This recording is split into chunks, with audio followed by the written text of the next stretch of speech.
At itong biglang gentleman's agreement with Xi Jinping, nobody but nobody in the Philippines today, either the Supreme Court, the Presidency, or Congress, can concede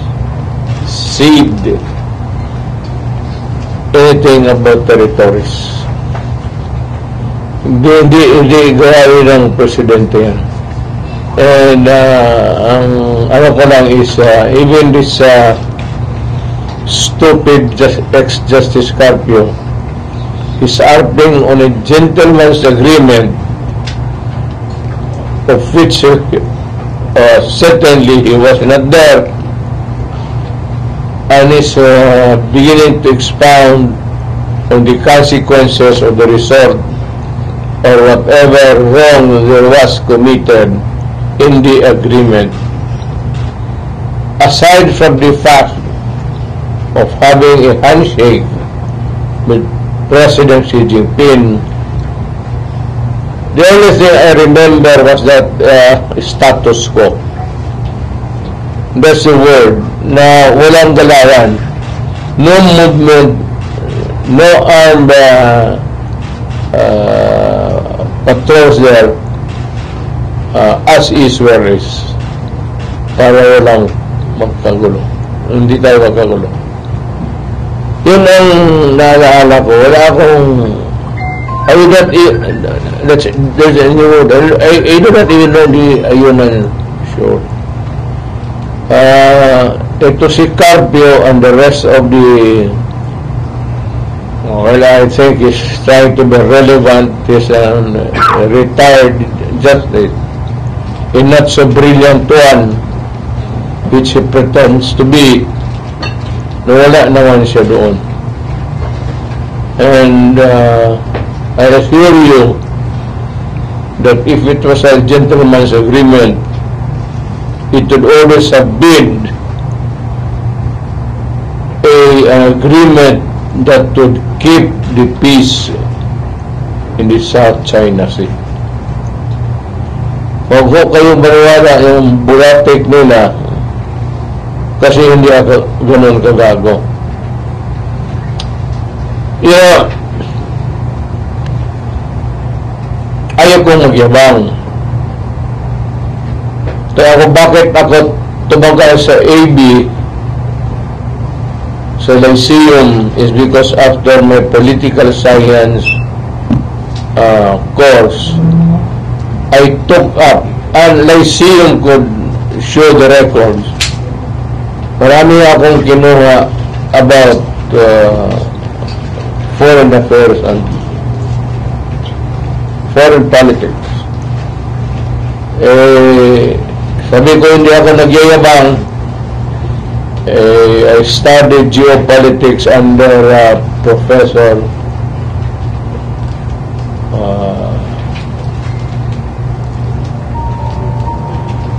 Obiana. I think he's still connected or retired from the Foreign Affairs Department. I was under Ambassador Terrano sa Torona, I'm sure Ambassador Rosalinda Terrona sa geopolitics ko, pati sa many subjects about foreign policy, foreign affairs.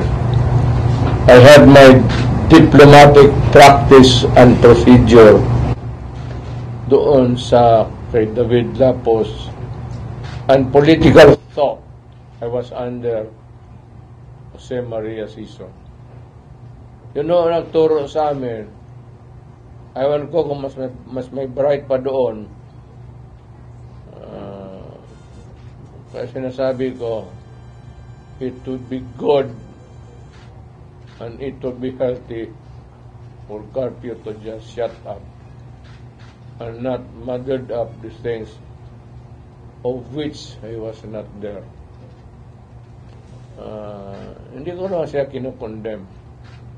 Pero sa amin yan, tinatawag, in our parlance, pakatorpe na nga itong putang ina.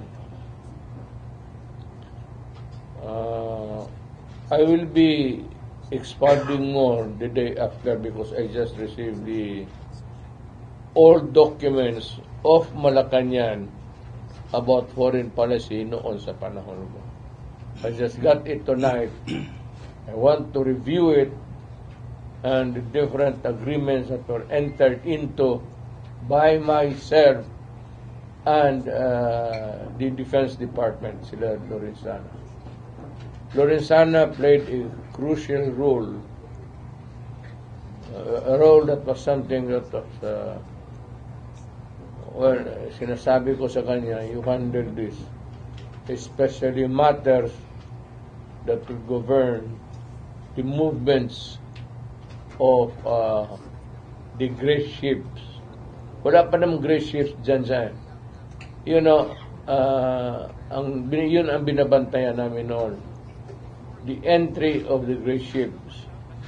Pero walang nangyari. There was never a time that we sent the gray ships in China and China sent theirs.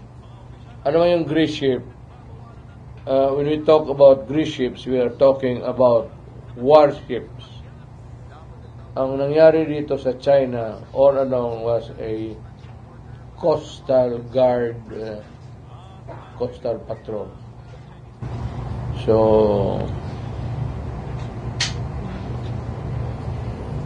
hindi naman hanggang ngayon, but there are misconceptions perpetuated, not by us, well, itong nasa gobyerno na napakamarunong. You know, ito ang nangyari.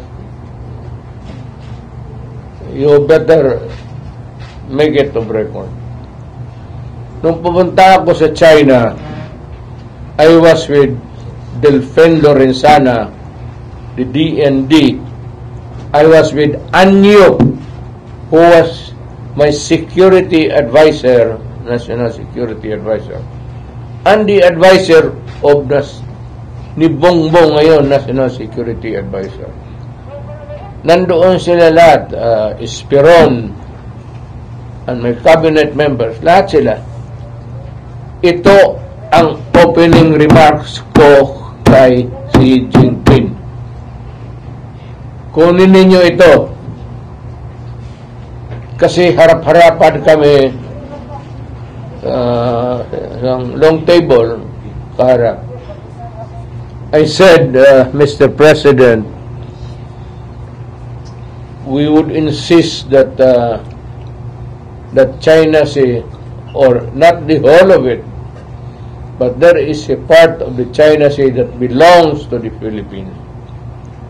And since I would want to, you know, get savings instead of importing it from the exporting country, ako na mo I will dig my oil there. I just want to let you know. Ito ang sagot ni Xi Jinping. I am afraid you cannot do that. Sabi ko, why, Mr. President? Diniretso ko na siya. I will get it from that portion of the Red China Sea that belongs to the Philippines. Sabi niya, please do not do it for the life of me. We are friends and I do not want to destroy that friendship. So what is in your mind, Mr. President? Sabi niya, because it would be in trouble. Kami dito sa kabila nakaintindo na nandyan yung mga generals nila. Ano yung National Security Advisor ni Marcos? Nandyan. Ang pagkaintindi magsabi dyan ay trouble if we insist na sabi ko, well, day of my visit, I do that everything, put it off to some other day.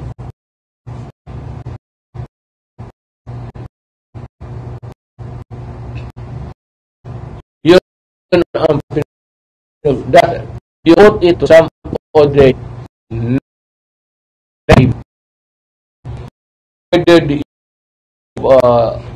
The Philippines getting into our claimed territories to extract, nagkalma kasi alam ko na hindi talaga kaya ng Pilipinas kung magkagera. Now, at present, in the past or in the future,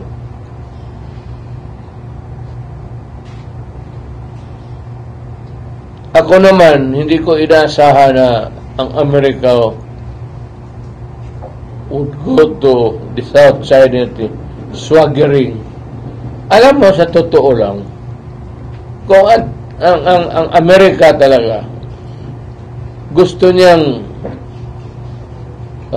make his presence felt there in the China Sea and to show to the world na protektado as Marcos would want to picture it to be, na America will come to our aid.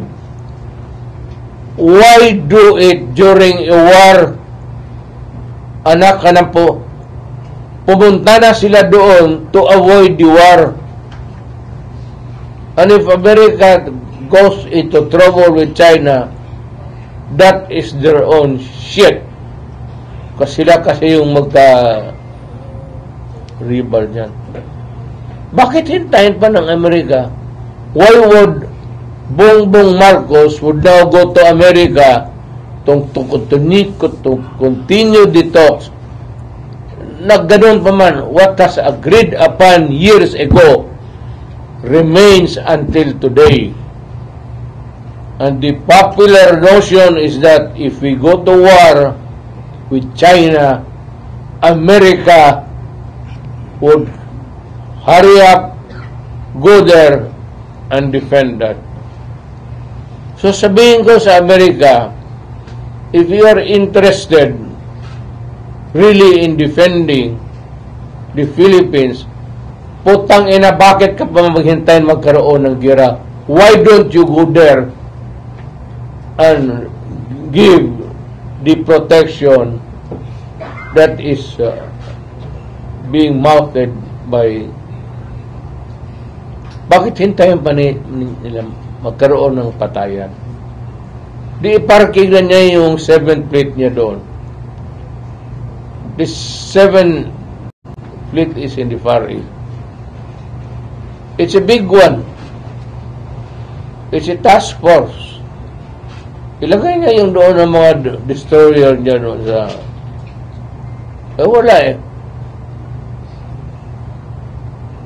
Tapos, alam mo, there is a very dangerous trend, and anybody of you can notice. Bongbong America has been there for about, babalik-balik siya sa Amerika. Ang Amerikano naman, binibigyan siya ng moral booster. Sige, lumaban ka. Wala kang wag-wag. Wala kang ikatakot. So, maski sa Amerika dito, before he left in America, he's boasting of resisting China. We do not want oppression. Of course, we are being oppressed by China. There's no doubt about it. Nobody questions that. Ang problema lang, ang trabaho namin kasi dito as President, just like Aquino and all, istorya muna tayo because we cannot afford a war at this time with China. And I am so ever in doubt that America will try to tickle the China there to go into a nuclear war. Because a nuclear war means the end of the world. For China and for everybody. Alam nila yan. Takot ang Amerika kasi isang ballistic lang carrying a nuclear warhead. Isang putok lang yan dyan sa gitna ng Amerika. Sufficiente na yan. But with the 1,000 missiles, and in return, America returns the favor by sending also 1,000 missiles, it will really end the world. Kaya ang China takot. Hanggang dyan lang sila sa malayo. But they have never confronted Russia or China. Takot. Obliterated lahat yan. Maniwala kayo. Including us. There will be famine and hunger and death. You can ask any professor ninyo sa physics and he will tell you what would happen to the world. Nobody wins. That is why we navigate through our differences, our nuances, our everything that is questionable there just by talk. Pero itong Carpio na ito, ayunan, bakit ko, kung ibigay ko yung ayunan sure, Juster Carpio, kung hindi ka magago, ibigay ko na lang yung South China Sea. Hindi ko nga alam kung saan yung ayunan.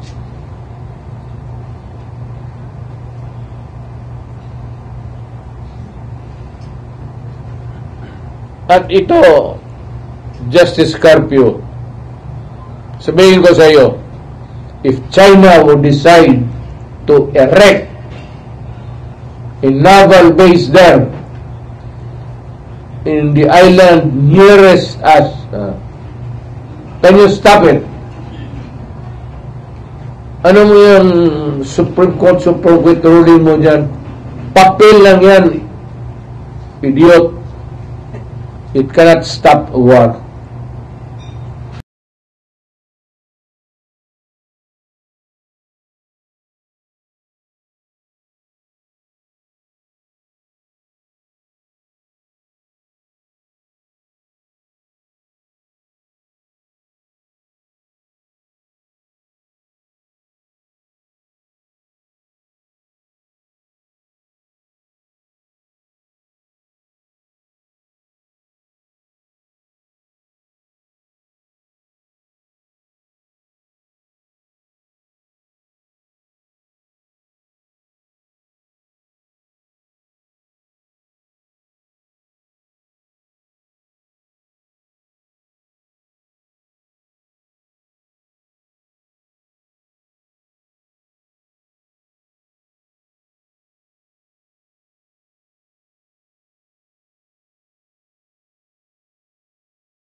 You're a crybaby.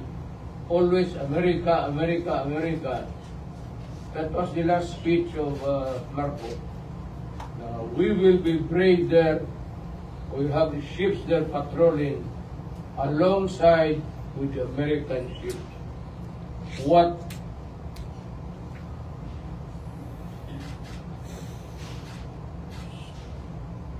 and you call our place Republic of the Philippines.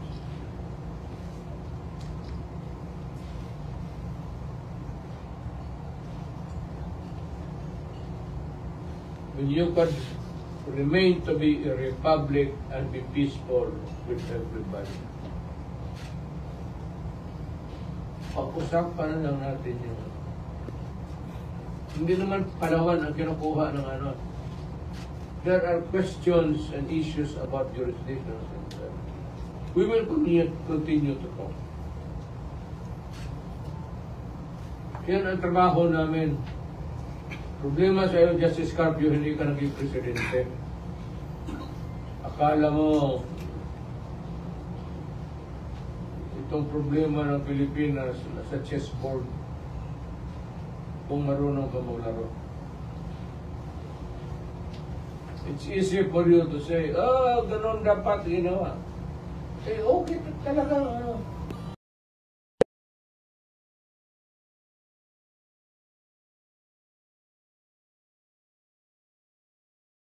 Putang ina mo, hindi ka naging presidente. You were not given that sacred duty to protect the 120 million plus Filipino. Ang iyong papel lang dyan at salita at maraming ambog.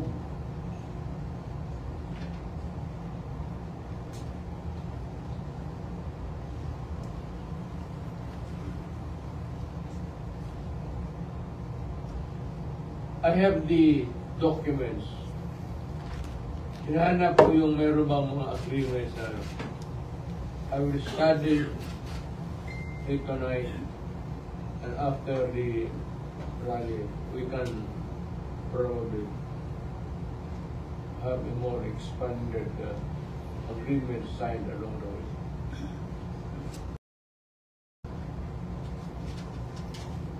No, kasi ang pagkaalam ko si Tito Carpio, eh, galing yan ng collegial. Supreme Court is collegial, marami sila. Ganon rin ho kami, ugok. I do not decide on my own. The cabinet. Hindi naman ako, no? It's the act of the President. Correct. But behind that act of the President, I will educate you. Hindi akin yan lahat. I cannot make a move relative to the security of the country without asking the military and the National Security Council. Kaya ang agreement na yan, kung totoo, nasabi ko na sa mga militarya, you should not keep anything secret when you're talking about the national security. Ang mga military, nandyan talaga yan.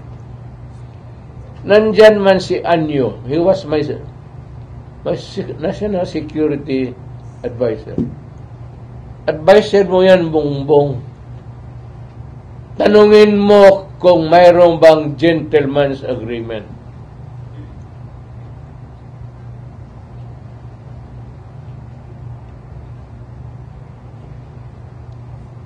Aywan ko, ayaw kong mag-insulto. Inumpisahan mo eh. Kung tinawagan mo sana ako, di hindi ka makatanggap nito. Ikaw putang ina ka, hindi ka nakatapos hanggang second year college ka lang.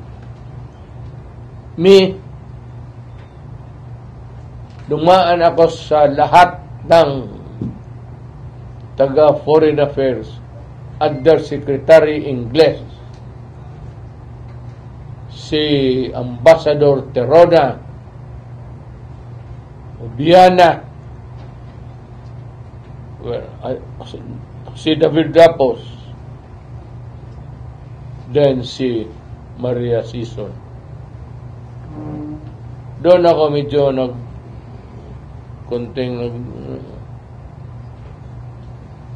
kaya huwag mong sabihin, mas marunong kayo sa akin.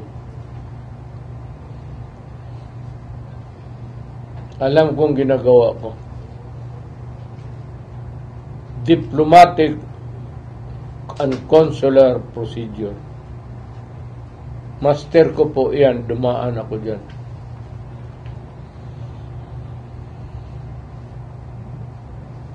Any question? Okay, questions. Edith? Okay. Journalina Laporte from Inquirer. Mayor, I just want to know, sa inyong recollection po, was there a written agreement and was it binding? If you are looking into the documents, that means that there was a written agreement. Ayunin? Yes, sir. And also, sir, Maraming agreement, Iha. When you're dealing with the foreign relations, maraming agreement yan. Not only with China, but with all of the mostly Asian countries. Hindi basta-basta na lang sabihin mo na once upon a time. About what Harry Roque, former spokesperson Harry Roque mentioned, that the agreement banned the gentleman agreement, parang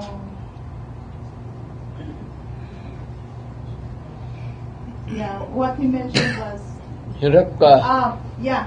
Walang pwedeng construction materials that can be brought to the BRP Sierra Madre and only food and water.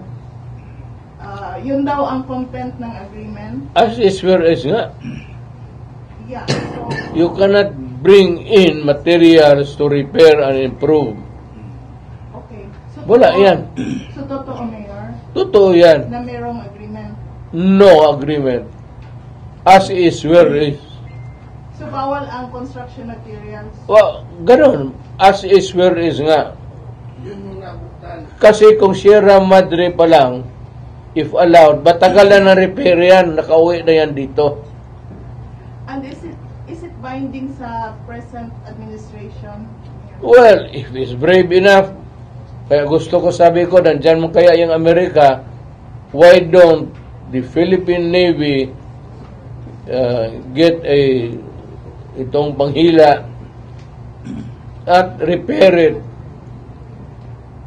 Or, wag na yan.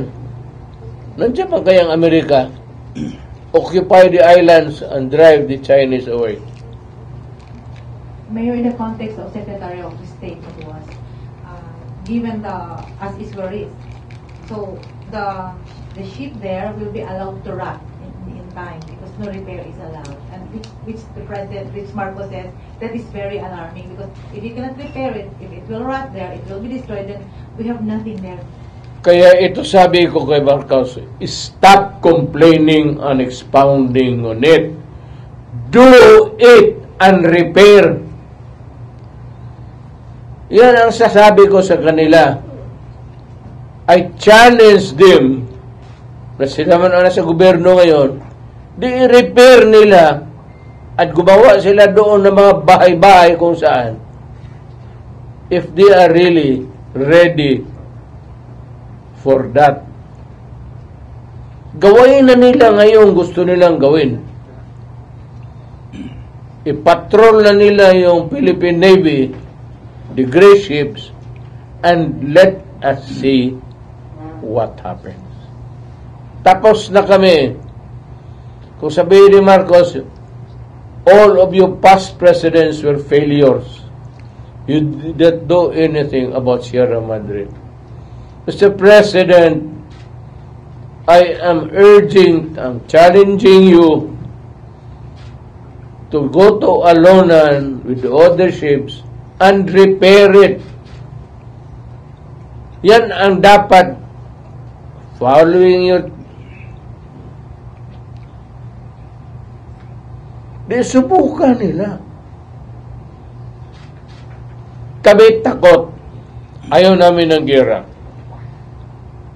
Kung sa kanya, hindi ba kagera pagkos nandyan yung Navy, di gawain mo. You have the ironclad guarantee of the Navy that they will, US Navy, that they will all die for the Philippines.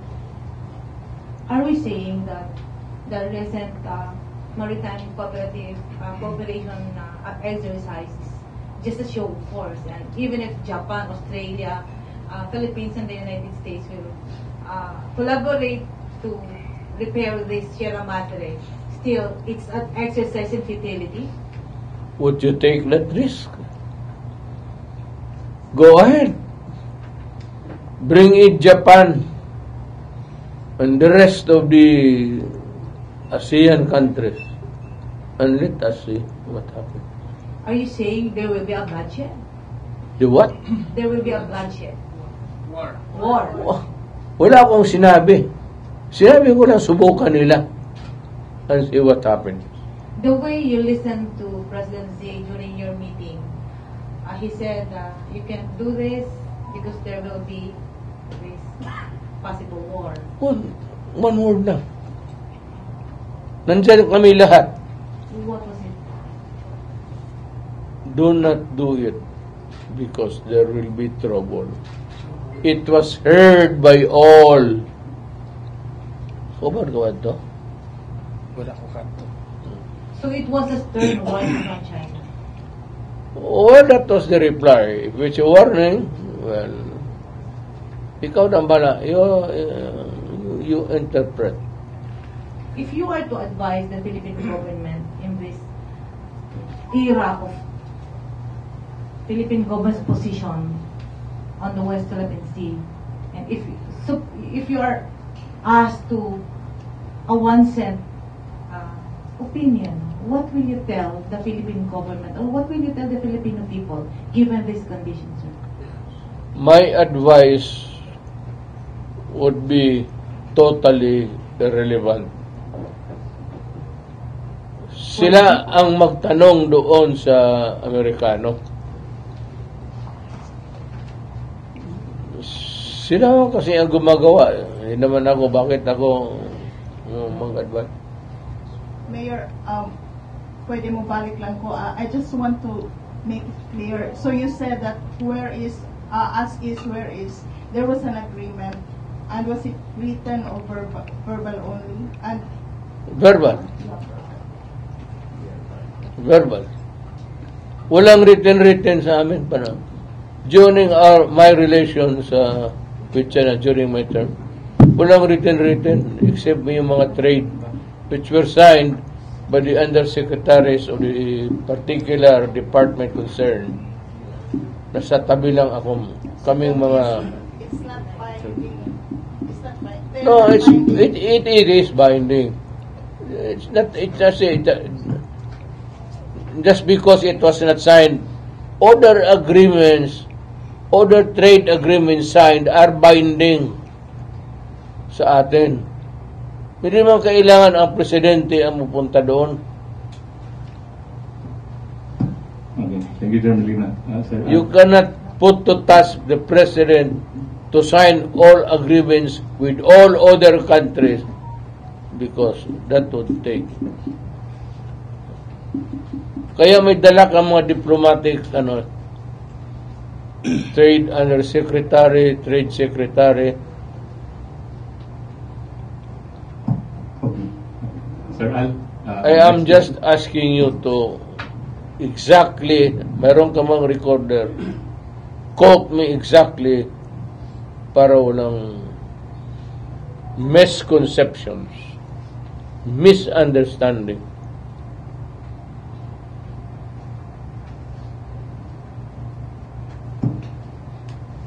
Thank you, Mayor. Sir. Gabing Mayor, din sa PHOW. Gihimo issue ni Bongbong Marcos just because of Harry Roque. Ipalayo mo yung mukha nga mo kasi maliit ang kwarto.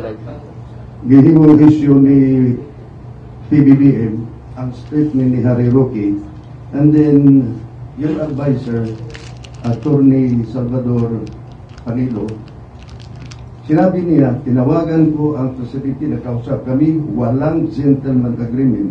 Bakit sinabi ni Harry Roque na mayroong gentleman agreement at yan ang ginagawang issue ni PBBM Mayor? Ano mo, si Harry Roque wala pa doon. Harry Roque joined my administration almost halfway na. Ang si Panelo ang nandoon. Wala si Harry Roque. He was not there because he was not part of the government delegation. So, wala ho akong maisagot dyan about Harry Roque. Ask him again.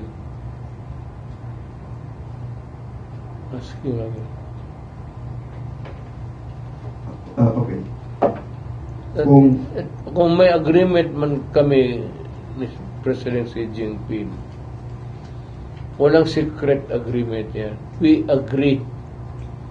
Then after that, yung agreement namin, isasabi namin sa mga tao, foreign affairs particularly, to verbalize everything that is being said in whisper. Kung meron man agreement. Bakit sinabi ni Harry Roque, wala pala siya doon noong panahon na yun, bakit sinabi niya na kinakakalito at ginawang issue ni PBBM ngayon? Bago siya lumipad ng Amerika, ginawa niyang issue na meron lang kayong... Do you know Harry Roque? Do you know him? Do you have an idea of what his personality is? Meron kayong idea? Wala, pareho tayo. Maraming salamat, Al. Si Rick Chisa and then Randy after. May gabi, Mayor. Mayor, gisulti mo kanina that when you go to China, after nagisultihan ka ni Xi Jinping that hindi pwede maistoryahan ang imong pangayo sa iya about the conflict of the West Philippine Sea. After anak, wala na ba Wala. of talks nga naitabo? Tapos na lahat eh. During our first meeting, nandito yung cabinet ko. Nandito yung mga military sa Lorenzana. What would be the point in bringing up the matter again with him kung sinabi sa iyo, please do not do that, there will be trouble? Anong ibig sabihin niya? Trouble na yan sa kanya kasi may nuclear bomb nila. Kaya that's a big deal for all of us. Matutunaw itong Pilipinas at After, before you get out from the office, Mayor, wala na ba ini attempts to buhion na siya na iskutanan? Kanang after atong China and then for how many years nga naka sa pwesto bago kamuhawa, wala na ba gay attempt na buhion to siya na istorya? Well, the day I went out of Malacanang, totally cut off na ako sa governmental functions. Nobody would believe me. Magsalot lang yung police, pati military, pagka may posisyon ka. Pag wala ka na sa posisyon, sabihin ng military,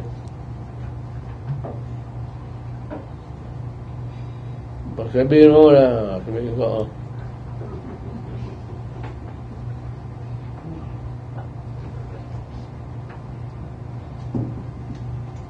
Salamat, Richie. Randy Canieto. Mayor, my concern is for the 120 million Filipinos na 21 million Filipinos na sinasabi mo baka mag-vanish tayo, mapulpos tayo. And thinking na ikaw, kilala namin, parang walang kinatatakutan. Now, being afraid for the sake of the Filipino, and hindi mo na pinatulan yung sinabi ni si Jinping, there will be trouble. It seems like you're sending that message right now to PBBM na ito yung sinabi ni Xi Jinping, there will be trouble. What if our present president will not listen to this at makumbinsi siya ng Amerika na kasi nandun siya ngayon, para pagbalik niya, sinabi niya, makikipaggera tayo. What can we do? Good. Let him try it. Magtago ka na.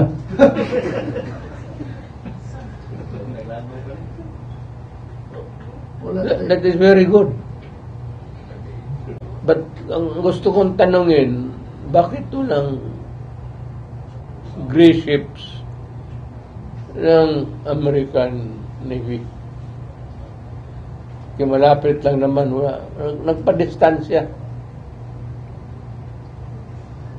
That chance ba yun, pwedeng gawin tayong proxy war na kagaya ng nangyari sa Ukraine at tayo magiging kawawa. Sinasabi pa po na baka gamitin daw ni Biden ang gerang ito para ma-retain siya kasi mukhang delikado siya sa election by November. At pag nakipag-gera, tapos si Trump naman ang manalo, inaano ko lang na baka bawiin ni Trump yung order na yan, kawawa daw tayo may iwan. Is it possible? The earlier that Bongbong Marcos comes back, bringing with him the order to go to war, para sa akin, the better. What can the Filipino people do?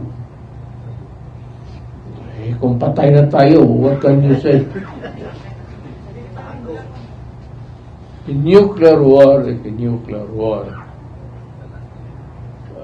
Kung hindi mo na, you go to TV, sa YouTube, pakita mo, there's a series there of what would happen to the world after a nuclear war.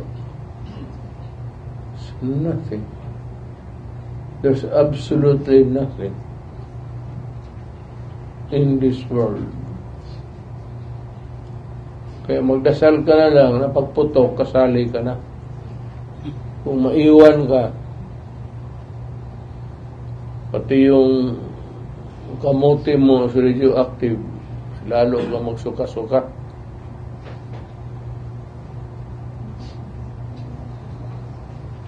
I'm saying that the best thing is just really remain neutral.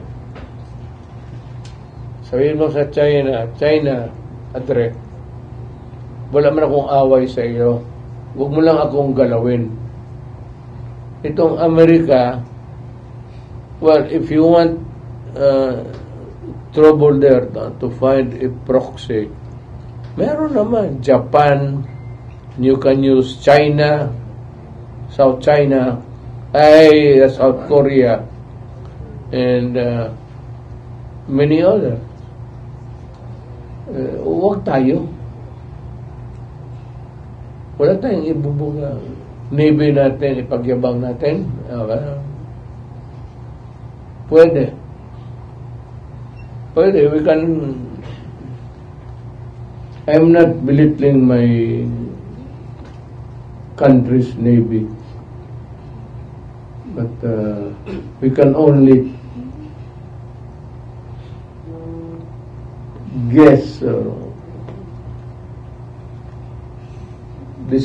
what would be the stakes and what will happen.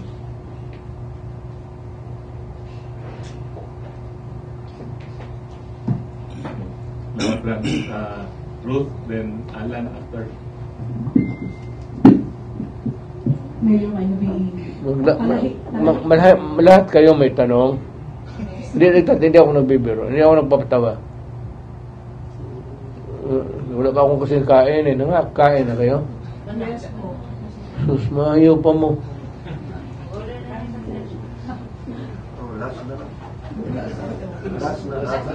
Last two questions, Mayor. Yata kayo uli. Last two na lang, ulit na Last lang. two. Hindi. Okay lang. Mayor, I'd like to shift to other topic. Iwanan ko yung Mabuti ba? Opo. Huwag dyan sa China kay... Mayor, can we hear your statement or message to your friend, Pastor Apollo Kibuloy's situation, who is currently hiding because of the warrant of arrest? He's given an arrest order from the Senate. You know, as a lawyer, I would say that you can go to court and fix your case and post a bail ban. That would be an option. But if you do not think that you will get a fair deal with this administration, because you have been talking about Marcos and everything, huwag kang lumabas dyan sa Tamayong. Nandyan lang yan sa Tamayong. Malaki lang ang Tamayong. Alam mo, ganito yan. Let me educate all of you. Ang Tamayong malaki yan, sa loob maraming bahay. Make sure na sa isang bahay nandyan siya. Because for every bahay, it should be a different search. Hindi mo pwede ma-search ang bahay na yan at maghanap ka kay Pastor Kibuloy. You would have to get another writ. Iba-iba yan. Marami yung bahay na yan. So, mag-ikot siya dyan, maghabulan kayo. By the time na matapos na napagod ka na, you will become a member of the Jesus Christ. The kingdom of Jesus Christ.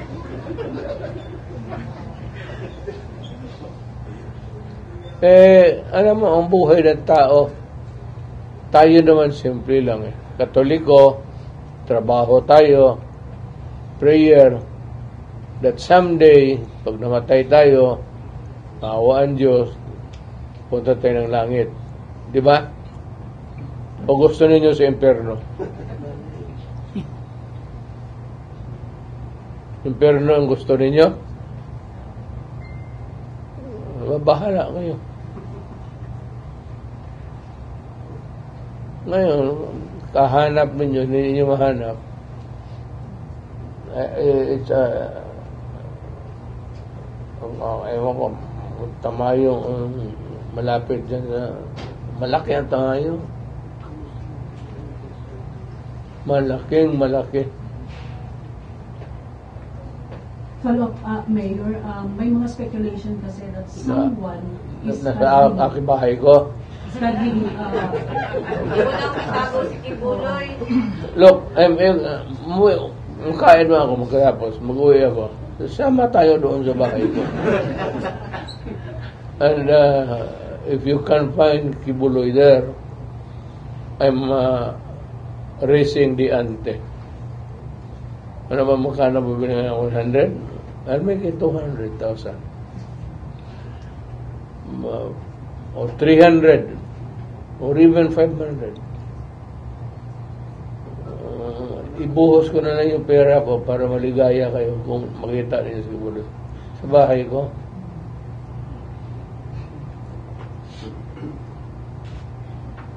Okay, Pastor, ikaw naman ang wanted. Huwag mo akong damahin dito. Prosecutor ako tapos you were designated mayor as administrator of Pastor Kibuloy's properties. Is this true? Nalipat ko na sa lahat ko. Sa pangalan mo, gusto ka? Ano? Saan mo gusto yung parte dyan na ano? Bigyan kita. So, totoo yun ngayon? Administrator, in the sense that when he is not around, ngayon, probably in hiding, so yung somebody has to see the management of the kingdom, to preserve the kingdom, not to go into waste. Sayang, nandyan na yan. Kingdom of God yan. Bakit mo yan? Clarification na Mayor, the properties and the church also? May as a matter of fact, may tulugan ako dyan sa kingdom. Sa likod ng parang kapilya nila. May kwarto ako doon. Gusto kang pumunta doon ngayon. Kasama lang kailangan ko. Babae. Thank you, Ruth. Alan, nakakipauta na pa? Okay. Loob lang sa gikuha ni Ma'am Ruth. But, Mayor, are you also convinced na possible itong sinasabi ni Pastor na may extraordinary rendition na mangyari kapag kasi magpagita? Well, hindi ko masyado pinag-aralan dyan kasi American law yan. But it is possible may rendition. Pero tingin ko, we will post a ban and talagang kung available, kung hindi available, remains fugitive. Pero pag available, tapos he gets his liberty. I don't think that there will be a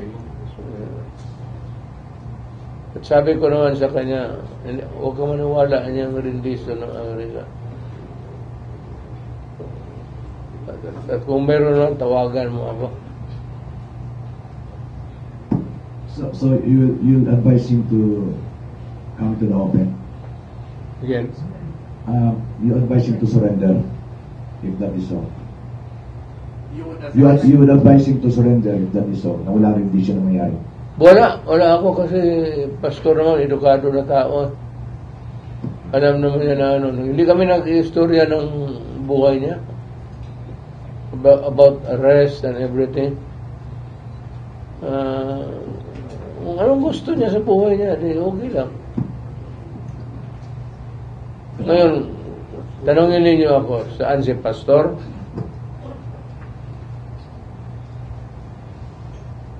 Gusto niyo malaman talaga? Yes. Ewan ko, pag ano lang siya, tama yung, yan lang naman ang refuge niya, sanctuary. Wala man siya ibang bahay. Yan lang. Tama yung ano. Wala akong nalaman na he is comfortable in his tamayong sanctuary or itong kingdom compound niya dyan sa airport banda. Frankly, yan talaga ang nalangan ko. Na kung nakapunta na siya ng Manila o saan na lugar, wala akong alam kung may mga bahay siya doon. And I must profess my ignorance. Is it possible that you will also be assassinated? Ano ba? Assassinated because extraordinary rendition. He said that it's possible that he will either be abducted or assassinated. Do you think that it's possible? Maybe because he's hiding. That is his belief. But why would the U.S. want to kill him? I don't know. Thank you, Jermelina. Last two questions na Mayor from Sheila Lisondra of the XRP and then Maya Mayor, Padillo. when was the last time you talked with the pastor? Again, When was the last time you talked with pastor? kanina. Is it possible po na sa inyo siya mag-surrender? Hindi ko siya tatanggapin. Hindi ako authority. Hindi na ako dadala ng warrant. Mag-ask ng help po siya sa inyo po. We had dinner downtown kanina. Hindi naman kilala isa sa mga restaurants. Thank you, Sheila. At saka walang pakialam yung mga waiter, basta magbayad ka lang. Maya Padillo, Mayor. May gabi, Mayor. Mayor, this is regarding sa holding ng hakbang ng Maiso sa Tagum on April 14. Parang isang time din na may order na for 60-day preventive suspension against Governor Akuya Go. Yan ang magandang tanong. What is your take on this? It's not Maiso. It has nothing to do with politics. What is very unbelievable to me,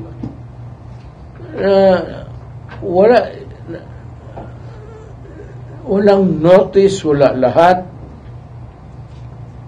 Basta sinabi lang sa kanya, umalis ka. Alam mo, we are drifting into that kind of setup, which I think, to me, is very important for the President to realize it. Mr. President,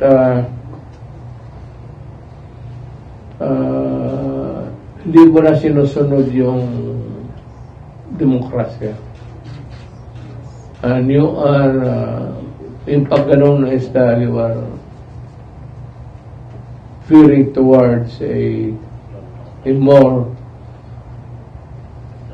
authoritarian. Mahirap yan, hindi sanali ang Pilipino. I am just warning you. Ako sa isa talaga na hindi ako papayag. Na kung magtanong ka na what I intend to do, I will raise hell one day.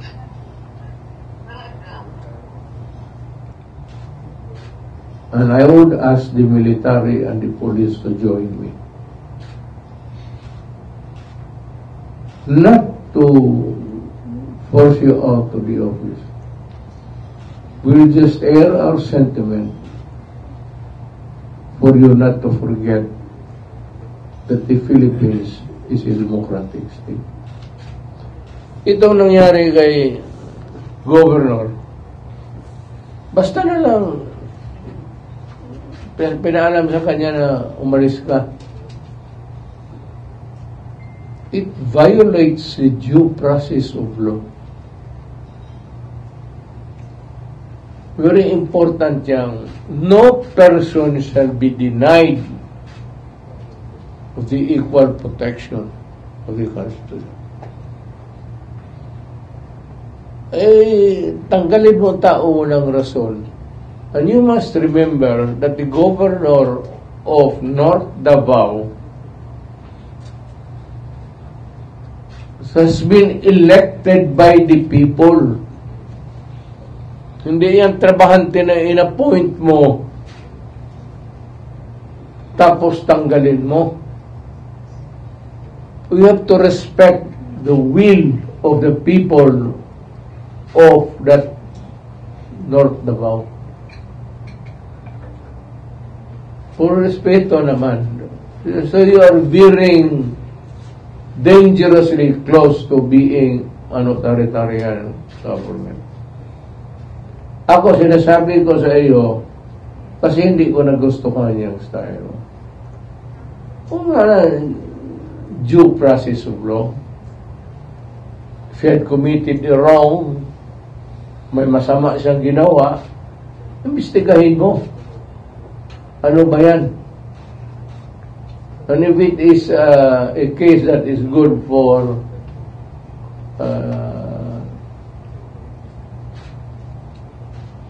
a case under the revised penal code or any other special law, sabihin mo sa kanya the right to know and the right to address something. Kung wala siyang ma-explain sa mga tao bakit niya inabandono ang mga tao, siya naman ang hinalal na governor, then there is something seriously wrong sa pamamalakad na ito. Then, ayaw ko ang tingin ng military pati pulis. I am asking you guys to look at it closely. Be neutral. You were not organized and funded by the Republic of the Philippines with the money of Marcos. You are there operating and paid by the taxpayer, the Republic of the Philippines.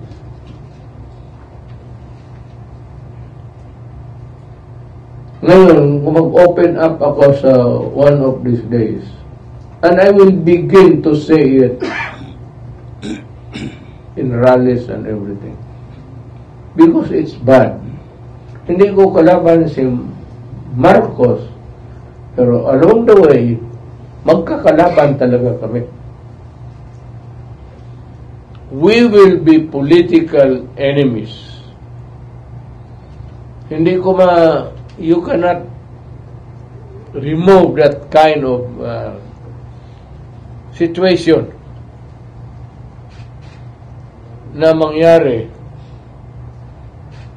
kasi mali na tanggalin mo yung isang tao dyan elected by the people. There's a big difference between an appointed guy and an elected guy. Elected to.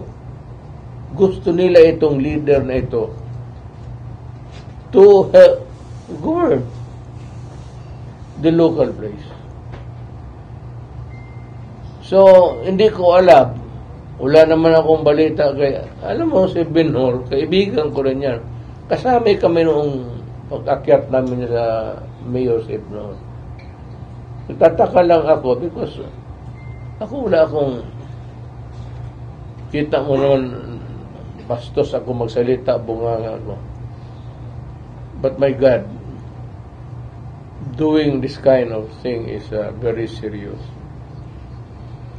I hope that they will go to court. Diretso na sila sa Supreme Court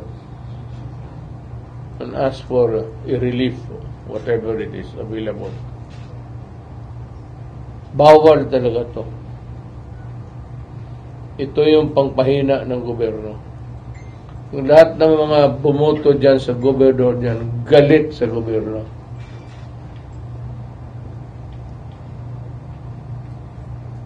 Yung galit na yan, bantayan ninyo yan kasi masaya na sana kami, ako, pati ang military, na medyo humina na ang NPA. Huwag kayong bigay ng rason ng mga tao nito tatakbo sa bukid, mag-armas, manggulo na naman ang bayan namin.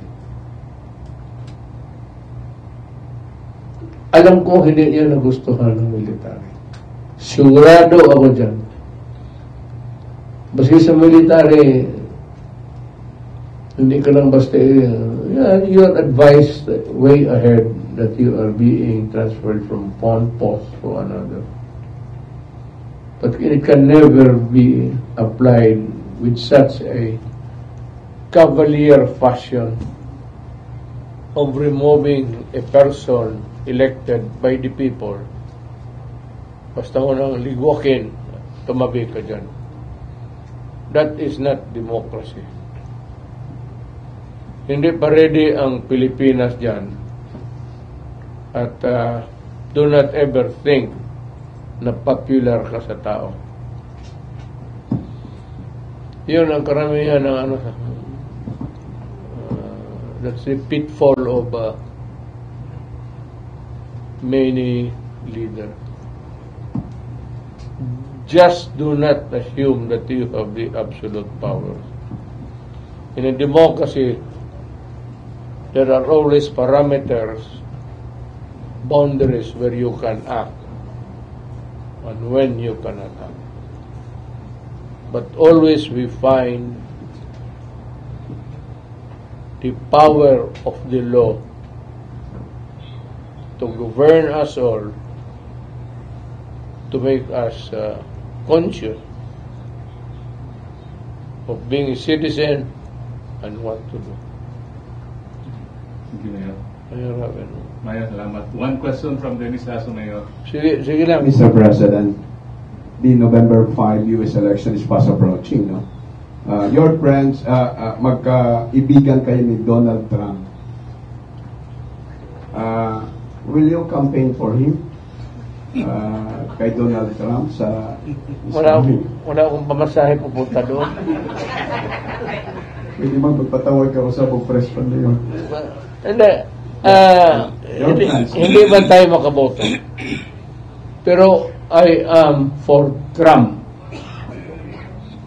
There is no available leader in that place called USA na pwedeng with all the ang gulo kasi ng USA na yan. And you need a leader like Trump na isang salita para mag-behave lahat. Kay Biden, walang maniwala dyan. So you're calling now the Filipino-American citizen to... I'm calling all Filipinos who are now Americans and who have the voting right to elect the President of the United States. I'm calling you to vote for Trump. Akin yan. Kung ayaw ninyo, mali doon kayo kay Biden. Kasi si Biden pareho ko. Hindi taong magdakad ako. Pero itong akin, it's more of the after effects of my years of motoring sa Simplang. It has taken its toll dito sa katawan ko, sa spinal pati Salamat sa... Pero hindi pa ako matanda. Kaya lang na hindi na ako pag matanda ka na, babalikan ka talaga. Basta Trump tayo, Salamat, Dennis. Trump tayo. Salamat, Dennis. Mayor, naipahabol si Yusek Lorraine Badoy. Yes, ma'am.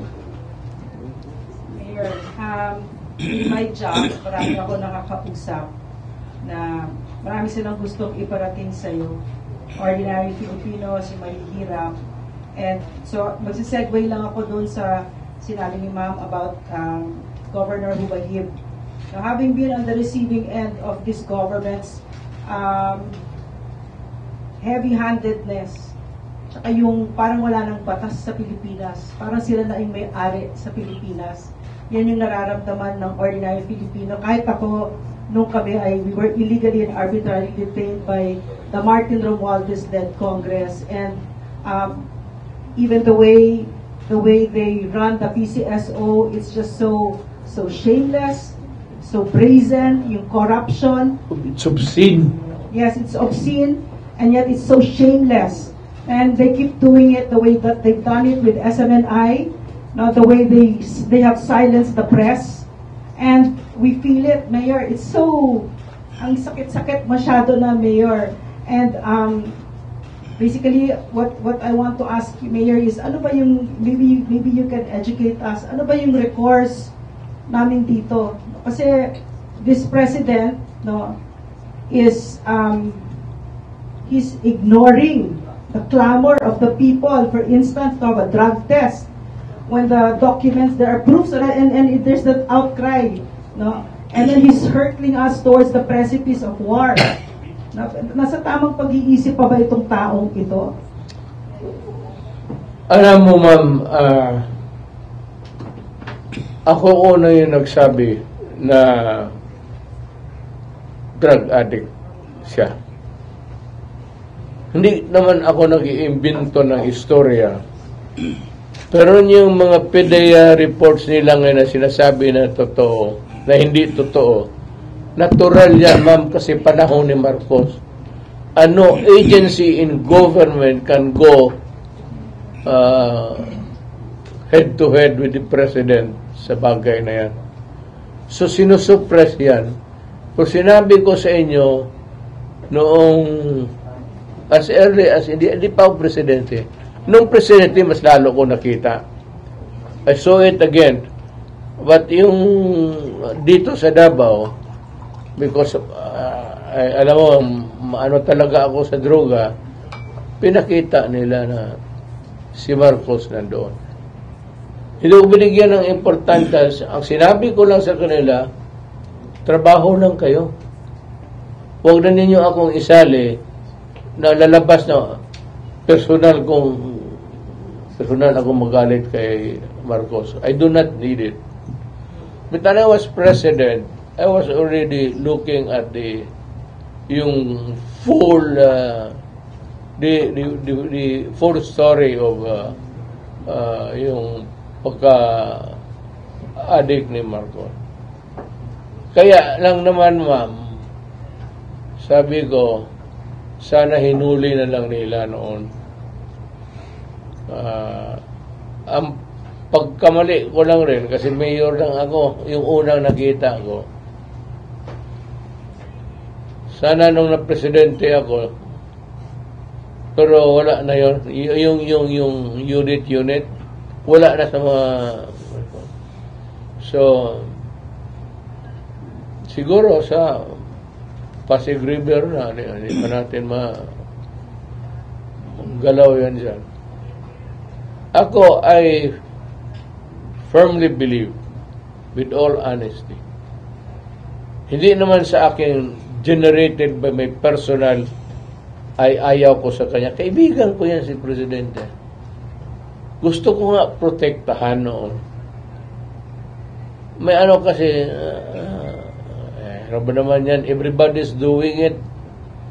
Kaya yung sinabi ko sa mga parang lang na, sige, trabaho lang ninyo. Not really a specific order na you try to hulihin ninyo. Kasi vice presidente lang ako. Noong presidente ako. Pero mahirapan na sila noon at that time. I do not know why. Pero ako, naniwala ako kasi nakita ko. At hindi naman sa yung aking innate native na galit ako kay hindi yan Mr. Marcos. Yung napinakita sa akin ng presidente ko. Alam ko yan, pinakita rin sa iyo kasi presidente ka. O takot lang yung mga gagaw sa PDEA.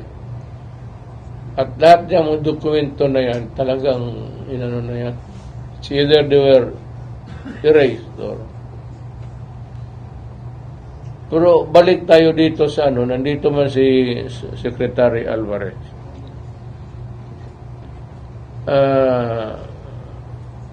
We are friends. Hindi naman kami nag-away. Contrary to popular notion, hindi kami nag-away.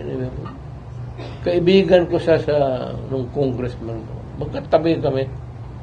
Wala, mabuting tao naman si Peboto. Nung kami, sabi niya, wala man tayong problema. Of course, he said something about my daughter, but politika eh. So, at saka, alam mo nun, ang ginawa na, he has to face the consequences also of being criticized. Ganun yan. Siya yung gumalaw, Well, hindi naman, ayaw naman papigil. In matters of politics, hindi na talaga nagpapigil yan si Inday Sara. Kaya sinabi ko sa kanya, out of my control. So wala kaming away. So, I will support him. I will support the governor because he's a victim of, how would I describe it? Of, oppression and itong forcity on the part of government, whatever it is. Bakit hindi nila ipalabas? At walang ano. Kaya dapat mag-akyat na siya sa Supreme Court. And I will support him all the way. And as a matter of fact, kung magtakbo sila lahat, I will be there to campaign for them. Hindi maganda na ganun ang nangyari. So, hindi naman ako, yung oppression talaga is, hindi maganda. Hindi maganda. Thank you, Mayor. Basta wala akong away kay Marcos. Sinasabi ko lang kay Marcos ngayon, marami kang ginawa na hindi tama. Kaya nagrereklamo ako kasi alam ko at do not continue committing so many mistakes because one day puputok yan. Maniwala ka sa akin. Military is not yours. Walang loyalty lang military. Yung mga generals na malapit lang sa iyo pero by and large, ang military nakatutok lang yan sa tao, including the police. Tandaan ninyo yan. Hindi yan mga, kung sabihin nyo mahirap lang na madala ninyo sa, hindi yan. Magkamali ka, Mr. Marcos. Magkamali ka talaga. The soldiers, yung pinaka nandoon sa Pakibato, yung 3 months na doon sa Paksol, ano yung mga sundalo? Kaya magbaba yan dito, ini-entertain ko, pinapakain ko, alam mo, sa Paksol yan. Halos 1 buwan. Hindi lumalabas yan doon sa Paksol. Pag mag-ulan,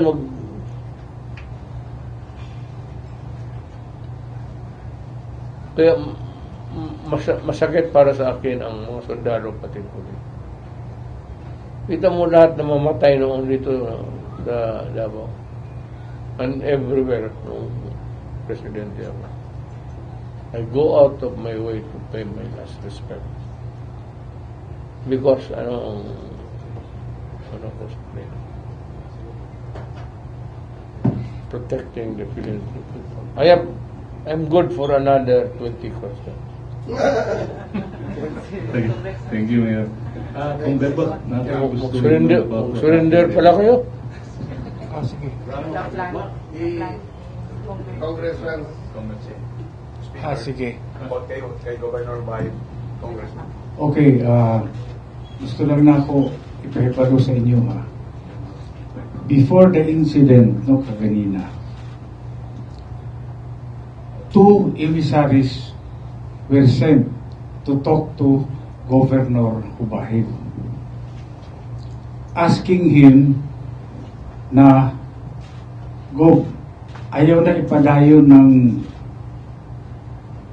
rally sa April 14 diha sa Davao del Norte Sports Complex. Ang nagpadala sa emissaries kini si Anton Lagdamio.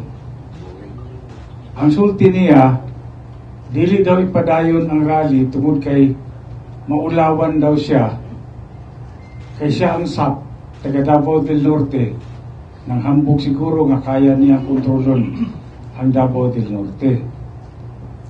Unya, maulawan po daw ang mayor sa Tagum City na si Chung Uy o ang vice governor ng anak kini si Oy Uy.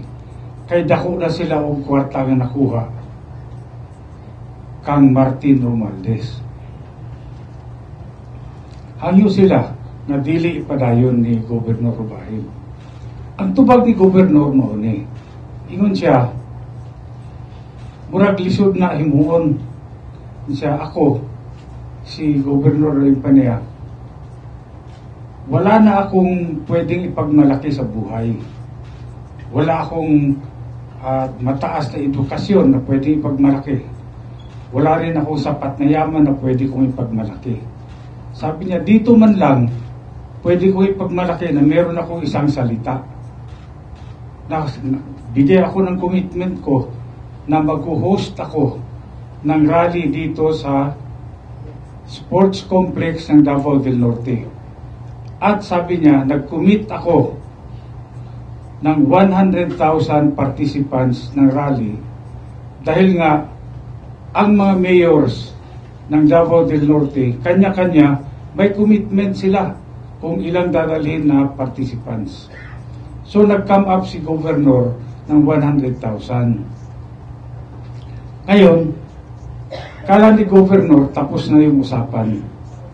Then the following day, meron na naman pupunta sa opisina niya. Ang sabi, Gob, pinapatawag ka ni Anton Lagdameo, nandito sa Tagum City, nandoon siya sa isang restaurant. Ang sabi ni Governor, teka muna, nakita mo yung maraming tao na nag-aantay para makipag-usap sa akin. Sabi niya, bakit ko unahin si Anton Lagdameo? Itong mga taong ito, may mga kailangan ito, may problema. So ang nangyari, hindi niya hinarap si Anton Lagdameo. Ngayon, nagalit si Anton Lagdameo kasi sabi niya, binabastos daw siya ni Gobernador Edwin Rubahib at hindi siya hinarap doon sa restaurant.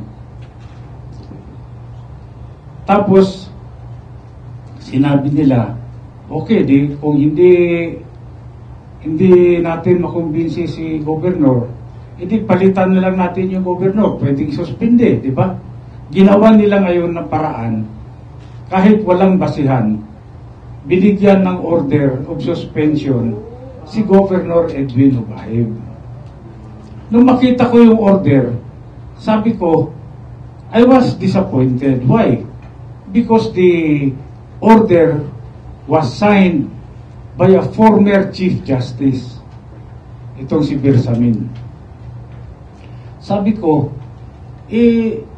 former Chief Justice ito, dapat he should be the one to respect yung due process and equal protection of the law. Malinaw sa saligang batas yan, di ba? No person shall be deprived of life, liberty, or property without due process of law, nor shall any person be denied equal protection of the law. Ang linaw-linaw. So dito, yun ang nangyari kanina, dumating yung mga taga-DILG, pinapareceive yung order, hindi sila pinapasok ng mga tao na nasa Capitol. Ang ginawa nila, pinost nila yung order doon sa labas, sa gate. At pagkatapos, siguro in 30 minutes, na umalis sila sa Kapitolyo, pinasumpa nila kaagad yung Vice Governor as acting Governor. Ngayon, pagkatapos silang pasumpain, ang sabi ko kay Governor Rubahib, huwag kang umalis dyan sa opisina mo. Because you are the duly elected governor. Pinili ka ng taong tiga Davao del Norte. Sabi ko, illegal yung order na inisyo ni Bersamin. Unang-una, si Bersamin, appointed na lang yan eh. Hindi nga elected official yan. Tapos tatanggalin niya yung tao, yung governor na inilagay ng mga tao ng Davao del Norte dyan sa Capitol. Anong karapatan niya para gawin yun? Para sa akin, sabi ko, yung order na yan, illegal yan. Kasi it violated the very principles of the Constitution, yung Bill of Rights. Illegal yan. At saka yung assumption of office as acting governor ni Oyo-Oy, illegal din yan. Kasi andyan yung governor, buhay yan, sitting governor. Paano mo sasabihin na legal yung pag-appoint mo ng acting governor? Ang acting governor, pagka walang governor, nandyan yung governor. Kaya nga sabi ko rin sa mga empleyado, kasi magkakaroon ng iskandalo ito. Dahil ang mangyayari dyan, sabihin nila, 2 gobernador sa Davao del Norte. Merong totoong gobernador at merong fake na gobernador. Ngayon, sino susundin ng mga tao? Siyempre, yung mga empleyado malilito. Pero ang sabi ko sa mga empleyado kanina, sabi ko isipin nyo na yung gobernador na inilagay ng DILG, hindi yan totoong gobernador. Vice governor lang yan. Inilek yan ng taong bayan bilang vice governor, hindi gobernador. Ngayon, kayo ang naglagay ng acting governor, yung DILG. So sabi ko, bakit susundin yan? Hindi nyo dapat sundin yan. Dahil lahat ng action yan, para sa yung mga abogado, considered ultra vires yung action. Hindi po valid yun. Hindi ko maintindihan kung bakit yung administrasyon wala namang gulo sa Davao del Norte na sa pagpapatakbo ng probinsya. In fact, ito a few weeks ago, Governor Edwin Hubahib was awarded a plaque of appreciation. Ang nakalagay doon, Seal of Good Governance. Recipient siya niyan. Ang nagbigay, DILG. Ngayon, tatanggalin mo yung tao na yon who just received an award from DILG, yung Seal of Good Governance. Masyadong unfair naman and unjust, di ba? Kaya nga sabi ko, ang hirap talaga pag ganito ang sitwasyon, ganito ang administrasyon, hindi mo maintindihan. Kaya tinatanong nila ako kanina, paano yung rally sa Sunday? Sabi ko, ang rally sa Sunday, ito rin ang napagkasunduan namin ng mga mayors. Come hell or high water, tuloy ang rally sa Davao del Norte. Bot ako. Alam mo, siya may gusto ng chewing gum. Alam mo, ang simpleng pagkasabi dito, I am accusing Marcos of bringing us back to the old politics. Gayon nung suspend, tapos tanggal ng tao na walang... Tatay ko, halos ganun ang ginawa nila. But ang tatay ko stuck it out with the nationalista because he was supporting Marcos. Sinunggal niya yung makapagdal doon ayaw niyang magnasyonalista. Lahat dito sa Davao nagliberal na. Ang tatay ko nagpaiwan. Sabi ng tatay ko, Marcos ako, come high or hell water. Nagmarcos siya. At dapat isinuspend siya. But alam mo, tatay ko, sige, I will go to court. So, medyo ano sila. Matagal na abogado ang tatay ko dito Ganon.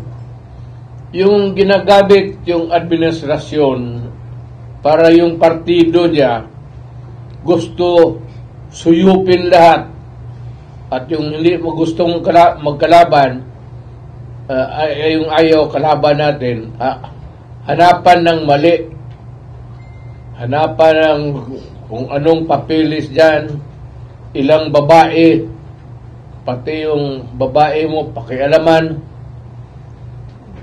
Okay, 4 o 5, medyo sobra na rin yun. 2 lang siguro. Ganon pinambalik siya sa he is really, if that is what he is doing now, I am accusing him of another thing, being an authoritarian leader. Ngayon, kami dito, tahimik lang. Lumabas lang ito kasi panggipit na talaga na hindi maganda. Wala mang partido na opposition sa kanya. So we will convince those who are against him to join us and form an alliance or whatever. Hindi na kailangan an alliance against Marcos. Sir, Mr. President, huwag kang magalit. Mali yung ginagawa mo. And I am accusing you. Mr. President, remember that one day you will step down. Do not ever dream of extending your term. Luin mo naman itong bagong konstitusyon. Balitan mo lang yung isang sentence lang yan dyan. Walang academic provision. Wala ka dyan sa mga putang ina. Huwag kayo maniwala yan. Noon pa yan, economic provision is the usual excuse. Isang sentence lang dyan sa konstitusyon natin. Yung that the president is good for 1 term. Tungkol lang yan. That the president is eligible to run again and again and again hanggang matanggal siya sa trabaho. Could be a military coup d'etat or whatever. Don't count on the sabi mong loyal ang military sa iyo. Mali ganyan. And you are being an authoritarian leader now. Do not push your luck too far. Kasi marami pa rin Pilipino, hindi lang umiimig. Ako nga, hindi umiimig eh. Pero pag pinilit mo ako, bunganga ako, talagang bastos, mapipilitang bastosin kita. Kung magalit ka sa akin, hindi, nasa iyo. Papatay mo ako, pakulong mo ako. But remember, hindi lulusot yan ang tsatsa mo at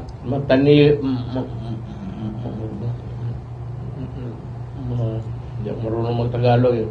Manatili yung hanggang 6 years pa lang. Malapit na. Malapit na. So, dreaming ka. Sinabi ko sa iyo, huwag mong pilitin gaya sa ginawa ng tatay mo. Anak ka ng putat, talagang ginagawa mo na. Beware of the consequences sa mga bagay na ito because do not fuck with the Constitution. At yung extending, bakit kayo maka-presidente lang gusto ninyo? Pati yung, ayaw ko nang nasabihan, pati yung tatay mo nagkalit-silit kasi umaba ang panahon. Yang Constitution na yan, sagrado yan. It's the Bible of the people. Not religious, but it is the Bible of the people sa civic aspect ng buhay. Pilitin mo yan, suspend ka dito, mag-suspend ka doon, ako ang magsasalita.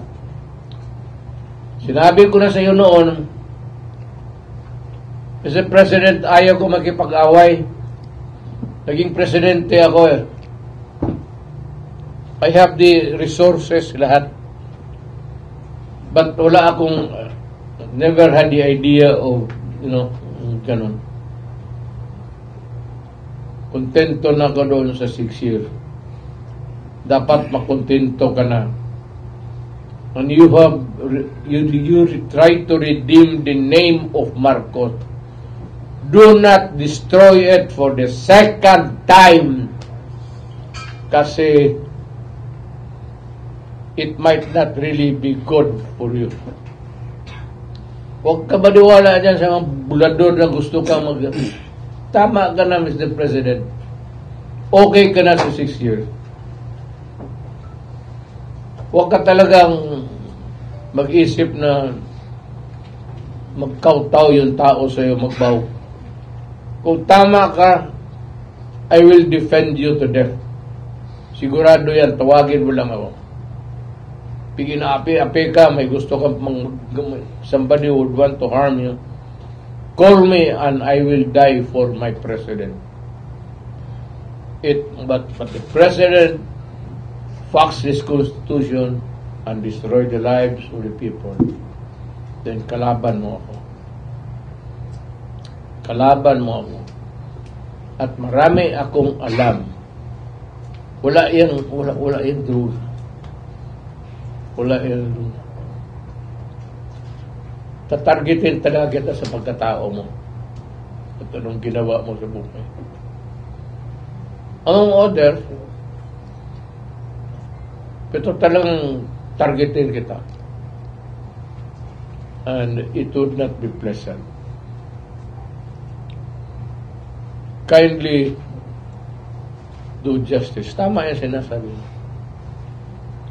Mabigat ito, Mr. President. Due process of law. The right to confront, kung magkamali ka man, witnesses against you. Ulitin ko, sabi niya, no person shall be deprived of life, liberty, or property without due process of law. Nor shall any person be denied the equal protection clause of the Constitution. With that, sana, ewan ko. At ito naman si Lagdameo. Alam mo, Adre, kaibigan tayo. Tagal yung kaibigan, halos gabi-gabi nakikita tayo dyan kay John Villar na inungman.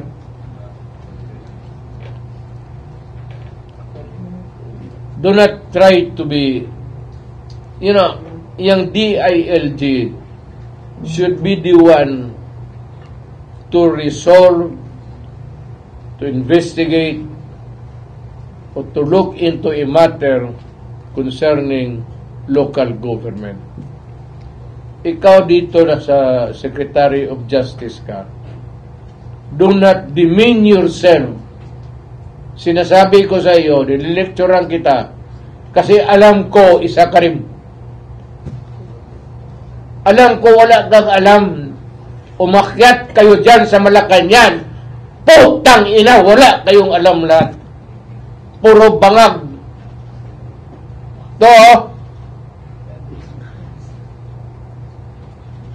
Do not try to be a hero. Davao ka, kaibigan tayo. Siguro, may utang na loob pa ako sa iyo. But when it comes to my country a new guy. Huwag kayong basta-basta pupunta ng mga probinsya, patita. Mag-demand kayo na ganun. Itong demokrasya, there is the right to dissent. Kung ayaw ninyo o ayaw nila, ay maglaro tayo. Kung hindi, aabot tayo sa batas. Lagdamayo, huwag mo akong pilitin. Kayo ni Bongbong. Magbarkada kayo. Alam ko yan. Huwag mo akong pilitin na bubuga ako dito na masaktan kayo lahat. Kayo, anong alam mo? Aral ka sa London School of Economics? Anong alam mo sa politika? Anong alam mo sa damdam ng isang mayaman kayo, umakyat kayo dyan. Wala kayong alam kung sino ang Pilipino at ano ang Pilipino. So, do not be smart ass. Kasi pag ini-lecturean ko kayo araw-araw, kasi ang edukasyon ko pang Pilipinas, kayo mamayaman, anong alam mo? Pakantahin kita ng bayang Magilaw. Sige daw. Lahat. Ako'y Pilipino. Sige. Alam ko wala. Sigurado yan. Anak kayo ng mga mayaman. Apo ka ni Florendo. Yung lupa na yan ang nakuha ninyo sa penal colony hanggang ngayon. Nasa inyo pa rin yan. Hindi inyo yan, sa gobyerno yan. Dapat itapos at yung lupa na yan ibigay sa mga tao. Dapat na land reform na yan, ang laki-laki ng putang inang yan.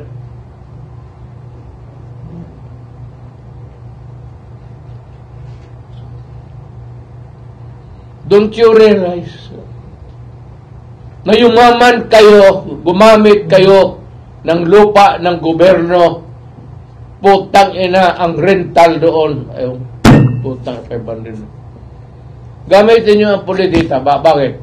May pera kayo eh.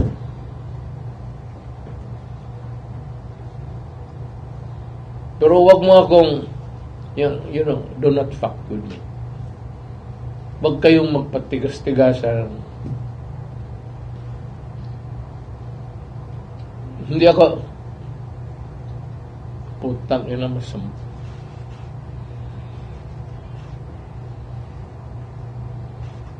Ako isang mahirap lang. Kayong mayaman. Lagdamayo, pagbaba mo sa Malacanang, one day it will end. Nandyan ako sa dulo ng Malacanang. I would choose yung saan lumuhod yung nanay ni Rizal, begging for the life of Rizal sa Espanyol. Doon kita hintayin. I'll make it symbolic for everybody. May isa pa akong siklet.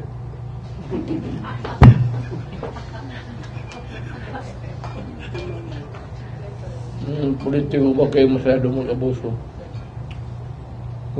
You correct that.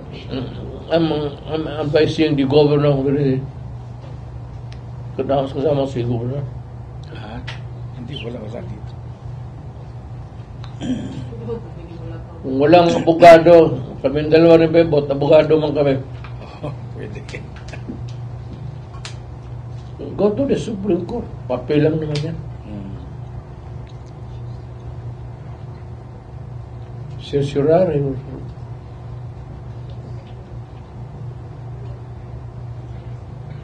I'm sure the Supreme Court is a neutral body. Sigurado rin ako niya. Ako nang warning lang dito sa baba. Itong kayo mga piyon, Marcos, baba kayo, Tumayo.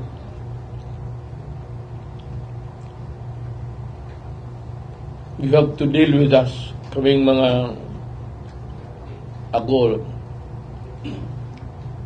presidente na. Wala lamang isang taong na inapi ko.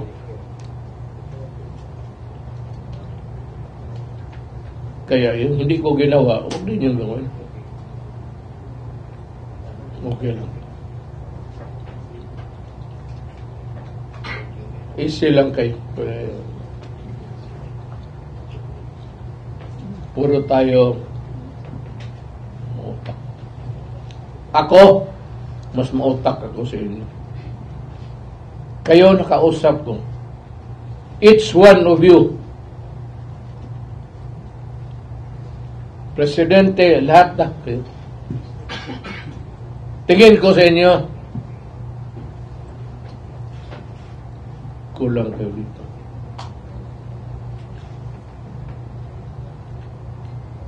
Nakatabla lang kayo sa babae kasi may pera kayo.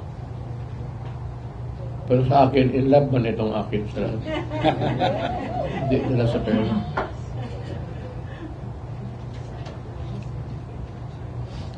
Ngayon ko na stop the fucking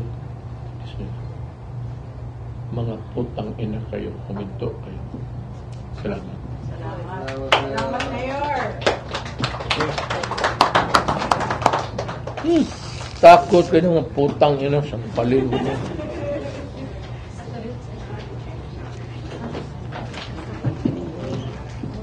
Yan na magkain na ako. Punta ko na sa pagdala. Sino bang required? Sabay kayo Ikaw namin? naman kamo ni Kibuloy, magdungan ba rin kagkaon? Want to ask po sana one question. What's your take regarding on that? Since may nagtanong about US election, itatanong ko na lang din po, what's your take on the upcoming and first parliamentary election ng BARM po, which will be next year? Any expectation na rin sa BARM po? Sa BARM? BARM po, sa Bangsamoro po. Wala akong kulang ang wherewithals ko, ma'am. Yes po. Sa Tagal ko na sila nilakausap. Mayor din, 14? I would not want to venture on something we say. Sa 14 Mayor na i-plebiscite, 63 ka barangay sa North Cotabato, ipa-join sa BARM. 63. Oh, 63 ka. election next year, diba? Ang karong 14 ang plebiscite. Well, if it's allowed by law, if it's legal, wala man tayo mo. Ay magpa-sign of book. Na ay magpa-sign of book sa imo. Bukbukin mo siya. Itong book po, salamat PRRD na book. Magpa-sign daw siya karon. Sige.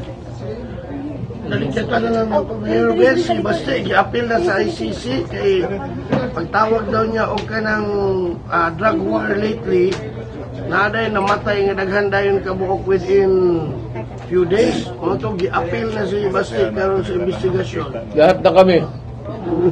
So, look, ICC. You cannot acquire over my person or over the person of my daughter and son. You cannot acquire it, not in a million years. Puro papel lang kayo panisalita. Thank you po.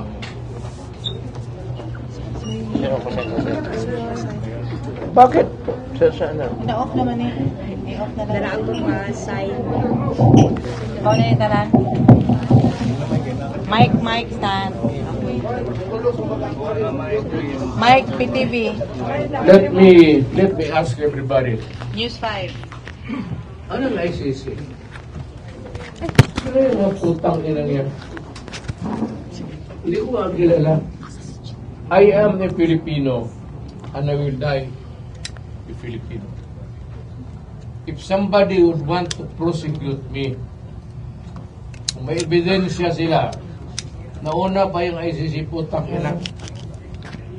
Kung nanay na ebidensya, if it's there, existing, they can file a case against me. And I will be glad to face the charges. And if found guilty, I will go to Bilibid prison. And if they want to execute me dito sa Pilipinas, but never, itong mga putang ina kayong mga ICC makialam sa buhay namin. Sir, papirma daw siya, sir. Ano yan ang may? Hindi mo yung libro, sir. Si Leggy ni siya. Paila-ila ka. Taga San Miguel ni siya, Mayor. San Miguel Arcangel. Mo doon yung pangalan niya. Ito pang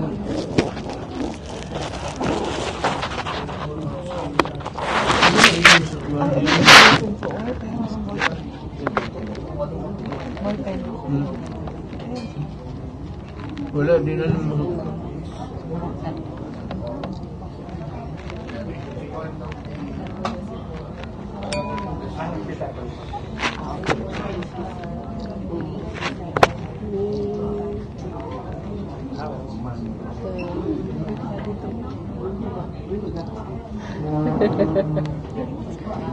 Nice, oy.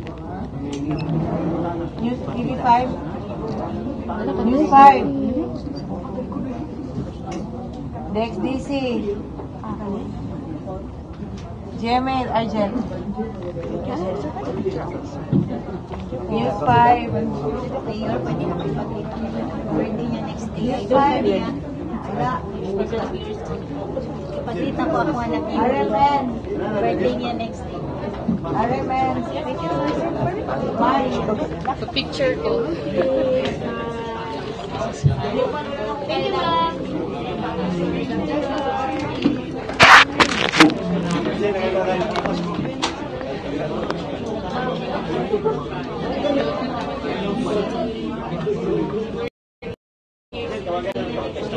Hi. Long time no see. Yeah.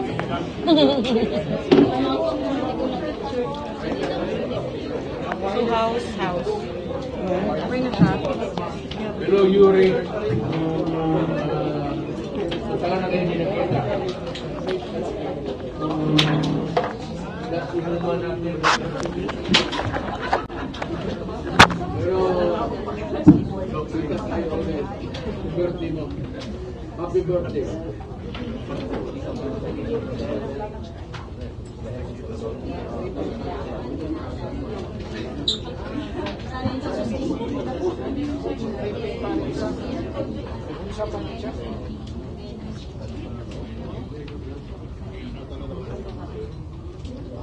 Hello. Benon.